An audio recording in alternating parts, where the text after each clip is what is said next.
We have a big babe tennis battle in the 305 as Elena Rybakina and Danielle Collins will duel for the 2024 Miami Open title. Rybakina is headlining in her second consecutive Miami final, whereas Collins will be playing her maiden 1000 final. Will the 4th seed favorite secure her third WTA 1000 crown, or will the tenacious American nab her first? Hi, my name is Christian Bassnight and welcome back to my YouTube channel. Elena Rybakina leads the head-to-head between these two 3-1. They last played last month in Abu Dhabi and Rybakina won that one in 3 sets. And actually all of their matches have been played on hard courts and their lone straight sets finish went the way of Danielle Collins. They played that match about 3 years ago, the 2021 San Jose. She won that one in 2 tiebreak sets. Rybakina is currently ranked about 50 spots higher than Collins. Of course, we know that Elena has been a consistent force on the tour in the past few seasons. Collins, meanwhile, has been playing much better than her ranking suggests, but she has been dealt with some tough draws this year and hard losses, which has kept her from making an even bigger mark on the tour. Danielle has played 6 matches in Miami, one more than Rybakina has, and Rybakina was seeded, of course, and she got a first round bye. Despite that, Elena has spent over 3 more hours on court compared to Danielle. I'll get more into that next. Now, Rybakina has had to battle in this tournament, especially in her opening 2 matches against Clara Towson and Taylor Townsend. She then beat American Madison Keys in the 4th round for her lone straight sets win in the tournament, and then in the quarterfinals, Rybakina outlasted Maria Sakkari in a 2-hour, 48-minute thriller, and in the semifinals, she took down 3-time Miami Open champion Victoria Azarenka with a 7-6 third set finish. Brett Haber said that Elena Rybakina is probably the best server on the WTA Tour right now, and I feel like she's proved that throughout this entire event. She's such a clutch server, and she knows how to bring out her best and biggest serves when her back is against the wall. The serve has gotten Rybakina out of trouble a lot in this tournament, especially in these last 2 matches against Sakkari and Azarenka. In the Azarenka match, Rybakina was totally blitzed in the 2nd set. Vika bageled her and played tremendous tennis and just played a flawless set, although a lot of that was aided by Rybakina's lower first serve percentage, which of course gave Vika more second serve looks. A common theme throughout this tournament is that Rybakina overall is very solid. She hasn't looked too bad in terms of like her play overall.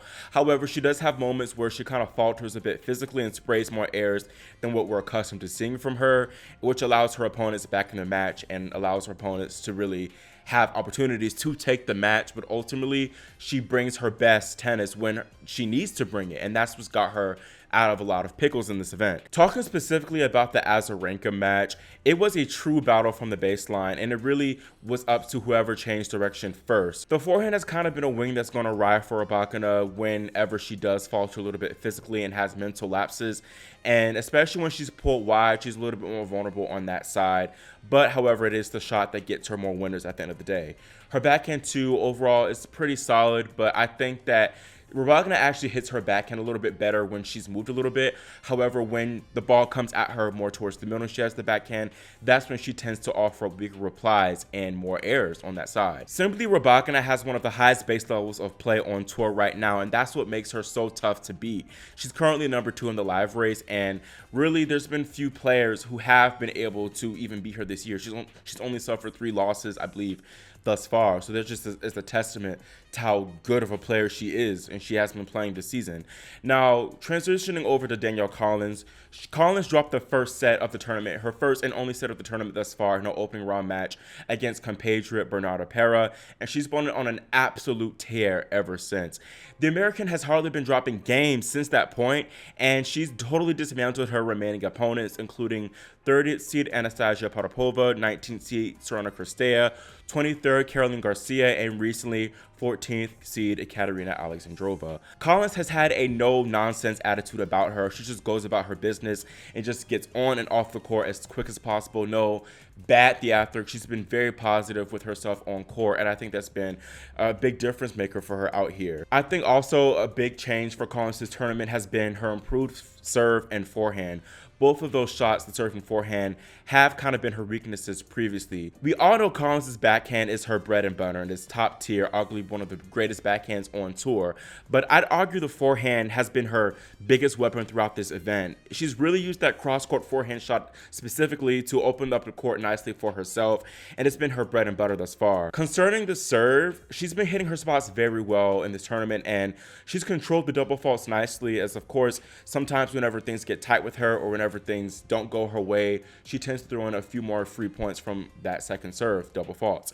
And against Alexandrova, she won 79% of points whenever she got the first serve in, and she won 74% of second serve points, which is incredible. She's not just giving in cream puffs, she's going for after her second serve, and it's paying off nicely, but she's also backing up her second serve well with quick 1-2 punches. It's like she suffocates her opponent immediately after hitting that first serve. If you don't get the turn anywhere deep in the court, Danielle will cook you. Collins has quite frankly outplayed and honestly overpowered virtually all of her opponents in Miami, including bigger ball strikers like Caroline Garcia and Ekaterina Alexandrova, which is even more impressive.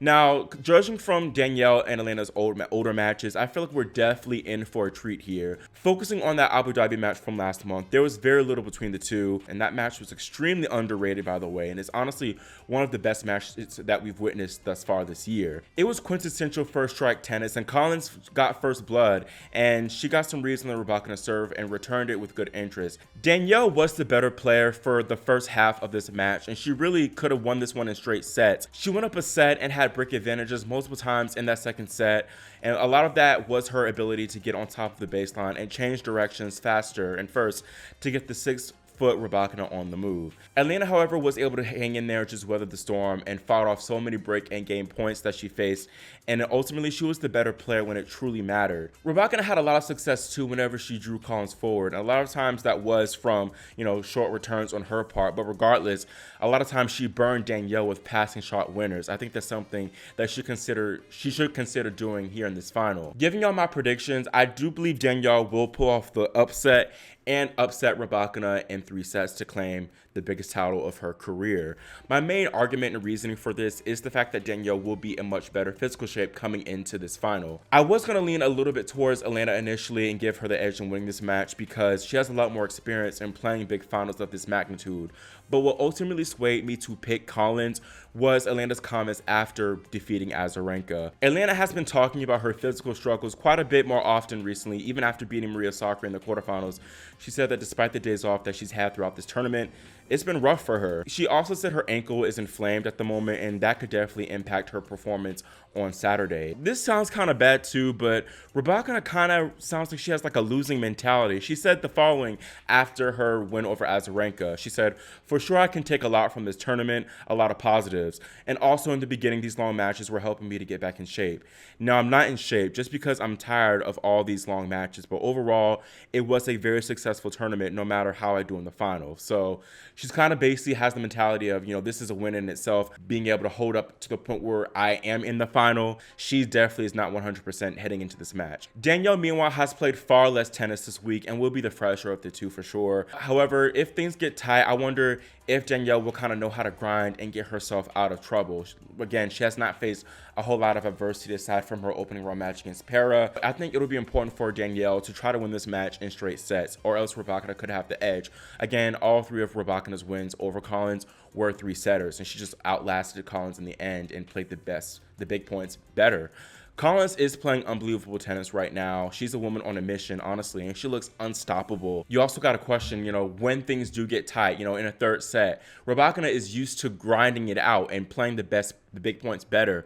Collins, I'm not sure, not so much. She fumbled that lead against Swiatek at the Australian Open. She did choke a little bit. The same could happen here in this final. Now, Collins is playing unbelievable tennis at the moment. She's a woman on a mission, and she looks unstoppable. To be honest, this is by far the best tennis she's ever played. I think it's better tennis than perhaps her Australian Open 2022 run to the final, although she did play that one good match, that excellent match against Iga Swiatek in the semifinals, but still, I think she's hungry and wants this title more than Rybakina does because she does not have a title of this magnitude in her trophy cabinet. She only has 2 titles, and her biggest was a 500 in San Jose back in 2021. I think this could be a downside for Collins, though, as she knows this is her last season on tour, and she only has a few more opportunities to really get a big title like this. A win like this could be huge for her. She's had an excellent career this decade, and she's reached the Australian Open finals, as I mentioned earlier, and she has gone deep in quite a few majors, but we need a big title to show for it. I'm sorry. But then, too, you could argue that Danielle would be the freer of the two, seeing as though Rybakina on paper would be the odds maker's favorite to win this match. I think both of these women deserve the title. Danielle should have a big title in her repertoire, and Rybakina honestly should have more big titles in hers. Now, I was going to have Collins win this match in 2 sets, but I did ultimately change it to 3 last minute because, as I mentioned earlier, I could picture Collins getting nervous and tight when it is time to close this match out in 2 sets. Now, I do think that if this match does go 3 sets, Collins would have the better shot of outlasting Rybakina. First, of course, mentioning the whole court time aspect of it, but also Danielle would be a big crowd favorite here. The home US crowd would help her a lot. Thinking back to that long Collins win over Rybakina, they played in San Jose in the US, and the crowd really helped Collins get over the edge. I can see the Miami crowd being a deciding factor in pushing Collins over the edge. Regardless of what happens, I think both women should be incredibly proud of making it this far. Rybakina was unable to defend her Indian Wells title due to an illness, so to bounce right back and make the final of Miami is a testament to her talent. And then Collins making it to her biggest ever final, unseeded at that, and then doing so 6 years after her first big breakthrough in Miami shows how gritty she is and determined she is. I cannot wait for what these two women have in store for us come Saturday evening. Do you agree with me that Collins will win the biggest title of her career, or will the experience of Rybakina get her over the finish line? Leave your own predictions in the comments below, and make sure you subscribe and click the notification bell too, so you're notified whenever I post my women's final recap. Thank y'all so much for watching, and I'll see you all very soon.